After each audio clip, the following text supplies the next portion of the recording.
नमस्कार। आज की इस खास चर्चा में हम आकाशीय बिजली यानी आसमान से गिरने वाली इस आफत के बारे में बात करेंगे। बारिश के मौसम में बिजली चमकना देखने में जितना अद्भुत लगता है ना, असल में ये उतना ही जानलेवा भी हो सकता है। यह कोई साधारण घटना नहीं है।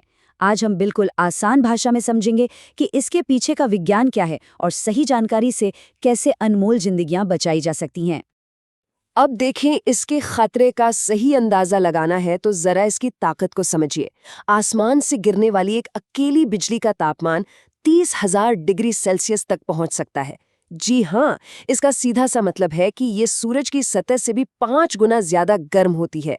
और सिर्फ गर्मी ही नहीं, इसमें 1 लाख एम्पियर तक का करंट दौड़ता है। सोचिए, इतनी ज्यादा ऊर्जा पलक झपकते ही कुछ भी राख कर सकती है। तो आज के सेशन में हम किन किन बातों पर गौर करेंगे। हम शुरुआत करेंगे बिजली गिरने के विज्ञान से, फिर जानेंगे कि यूपी में इसका इतना खतरा क्यों है।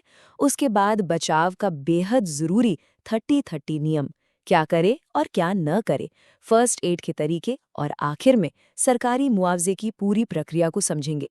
तो चलिए सबसे पहले इसके पीछे के विज्ञान और इसके कहर को थोड़ा करीब से समझते हैं। असल में होता क्या है कि तूफानी बादलों के अंदर पॉजिटिव और नेगेटिव चार्ज बहुत ज्यादा मात्रा में जमा होने लगते हैं। जब ये चार्ज अपनी लिमिट पार कर लेते हैं तो ये बहुत ही भयंकर फोर्स के साथ धरती की तरफ डिस्चार्ज होते हैं। और सबसे अहम बात, आसमान से गिरती ये बिजली हमेशा धरती पर मौजूद अपने सबसे नजदीकी और ऊंचे कंडक्टर यानी सुचालक को खोजती है, ताकि वो उसके जरिए सीधे जमीन में समा सके। अब विज्ञान के बाद आते हैं जमीनी हकीकत पर, यानी उन इलाकों पर जहां इसका सबसे ज्यादा खतरा है। मौसम विभाग के आंकड़े बताते हैं कि भारत में आकाशीय बिजली से होने वाली सबसे ज्यादा मौतें मुख्य रूप से उत्तर प्रदेश में होती हैं। डेंजर जोन की बात करें तो सबसे ऊपर आते हैं खुले खेत, जहां काम कर रहे किसान इसके सबसे बड़े शिकार बनते हैं, क्योंकि खुले मैदान में इंसान ही सबसे ऊंचा पॉइंट बन जाता है। इसके अलावा पीपल, बरगद या ताड़ जैसे ऊंचे पेड़, तालाब और धान के खेत जैसी पानी वाली जगह हैं, और ऊंचे खंबे या ट्रैक्टर और छाते जैसी लोहे और धातु की चीजों के पास होना बेहद खतरनाक है। और अगर हम खासतौर पर मानसून की बात करें तो यूपी के कुछ जिले जैसे सोनभद्र, मिर्जापुर, चंदौली, गोंडा, बहराइच और सीतापुर तो इस मामले में एकदम हॉटस्पॉट बन जाते हैं।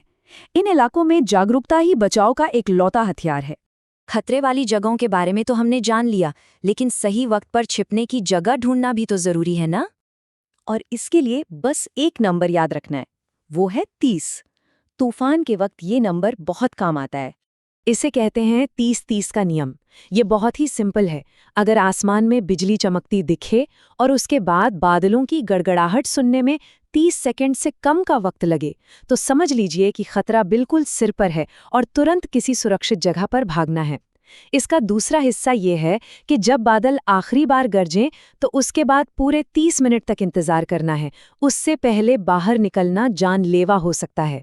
यहाँ एक बहुत ही कमाल की प्रो टिप भी है। 2024 में मौसम विभाग ने दामिनी ऐप लॉन्च किया है। इसे अपने फ़ोन में ज़रूर रखें। ये ऐप आपके 20 किलोमीटर के दायरे में बिजली गिरने की संभावना का 30 से 45 मिनट पहले ही अलर्ट दे देता है। सोचिए, ये एडवांस वार्निंग किसी की जान बचाने के लिए कितना कीमती वक्त दे सकती है। अब बात करते हैं उन पलों की जब तूफान आ चुका हो। उस वक्त क्या करना है और क्या बिल्कुल नहीं करना है, ये जानना बहुत ज़रूरी है। जब अचानक तूफान आ जाए तो पक्के मकान या कार के अंदर चले जाना सबसे सेफ है। अगर खुले में फंस गए हैं तो दोनों पैर सटाकर उकड़ू बैठ जाएं और सिर को घुटनों के बीच झुका लें। अगर कई लोग साथ हैं तो एक दूसरे से कम 3 मीटर की दूरी बनाकर रखें। और क्या नहीं करना है? पेड़ के नीचे खड़े होने की गलती कभी ना करें। जमीन पर सीधे बिल्कुल न लेटें, मोबाइल का इस्तेमाल न करें और पानी के नल या किसी भी लोहे के औजार से दूर रहें। चलिए अब उस स्थिति की बात करते हैं अगर दुर्भाग्य से किसी पर बिजली गिर ही जाए। ऐसे में सही प्राथमिक उपचार यानी फर्स्ट एड ही जान बचा सकता है। यहाँ सबसे पहले एक बहुत बड़े भ्रम को दूर करना जरूरी है। अक्सर लोग सोचते हैं कि जिस पर बिजली गिरी है उसके शरीर में करंट रह जाता है। ये बिल्कुल गलत है। ऐसे व्यक्ति के शरीर में कोई करंट नहीं होता है। उन्हें मदद के लिए छूना 100% सुरक्षित है। आपको कोई झटका नहीं लगेगा। पीड़ित को देखते ही तुरंत उनके पास पहुंचें और अगर सांस नहीं चल रही है तो फौरन CPR देना शुरू करें। साथ ही 108 नंबर पर एम्बुलेंस को कॉल करें। एक बात का खास ख्याल रखें कि पीड़ित के शरीर पर चिपके या जले हुए कपड़ों को बिल्कुल न खींचें और जलने वाले घावों पर पानी तो भूल कर भी न डालें। आखिर में ये जान लेना भी बहुत जरूरी है कि ऐसी आपदा के बाद सरकारी मदद और मुआवजे का क्या प्रावधान है। इस मामले में राज्य आपदा मोचक निधि यानी SDRF और पशुपालन विभाग की तरफ से काफी सुव्यवस्थित आर्थिक मदद दी जाती है। जैसा कि आप देख सकते हैं, मृत्यु की स्थिति में पीड़ित परिवार को 4 लाख रुपए की सहायता का प्रावधान है।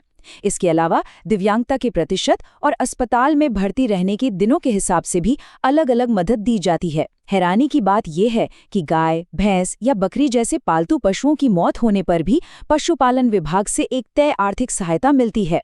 इस मुआवजे को पाने का तरीका भी सीधा सा है, जिसमें 4 स्टेप्स होते हैं। घटना के 24 घंटे के भीतर अपने लेखपाल या ग्राम प्रधान को इसकी जानकारी देनी होती है। फिर पोस्टमार्टम रिपोर्ट, FIR की कॉपी और जरूरी तस्वीरें जुटानी होती हैं। इसके बाद तहसील में आवेदन करना होता है, जो SDM से होता हुआ DM तक जाता है।